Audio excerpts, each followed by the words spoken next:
زي النهارده 11 رمضان حصل ايه؟ تعالوا لنا. إسلام وفد ثقيف. في 11 من رمضان سنة 6 هجرية جاء وفد من ثقيف على رسول الله محمد صلى الله عليه وسلم فأسلموا، وكان سيدهم عروة ابن مسعود. قد جاء رسول الله صلى الله عليه وسلم منصرفه من حنين والطائف، وقبل وصوله إلى المدينة أسلم وحسن إسلامه، واستأذن رسول الله صلى الله عليه وسلم في الرجوع إلى قومه ليدعوهم إلى الإسلام، فأذن له رسول الله وهو يخشى عليه، فلما رجع إليهم ودعاهم إلى الإسلام رموه بالنبل فمات، ثم ندموا وروا أنهم لا طاقة لهم بحرب مع رسول الله، فبعثوا وفدهم هذا اليوم معلنين إسلامهم، فقبل منهم رسول الله ذلك، وبعث معهم أبا سفيان صخر ابن حرب والمغيرة ابن شعبة لتحطيم أصنامهم.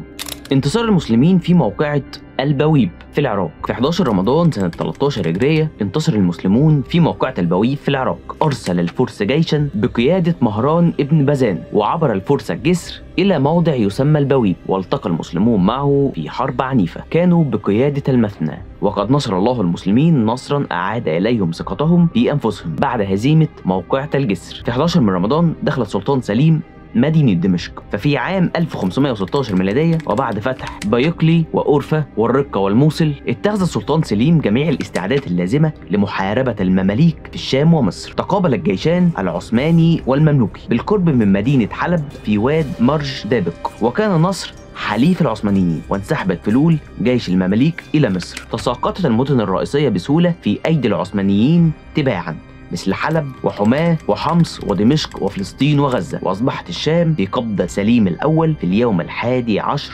من رمضان. في 11 رمضان سنة 233 هجرية أصدر الخليفة المتوكل العباسي قرارا بتولي ابنه محمد المنتصر شؤون الحجاز واليمن والطائف. في 11 رمضان عام 655 هجرية كتب القائد المغولي هولاكو رسالة إلى الخليفة العباسي المعتصم بالله يدعوه للاستسلام والخضوع والحضور لحضرته لإعلان ذلك. وفي مثل هذا اليوم انتصر العثمانيون على الصفويين. بس كده، ده برنامج حدث تاريخي حصل في رمضان. لو وصلت لحد هنا شكرا، ما تنساش تعمل لايك وسبسكرايب وفولو، وتقولي رأيك في كومنت. سلام.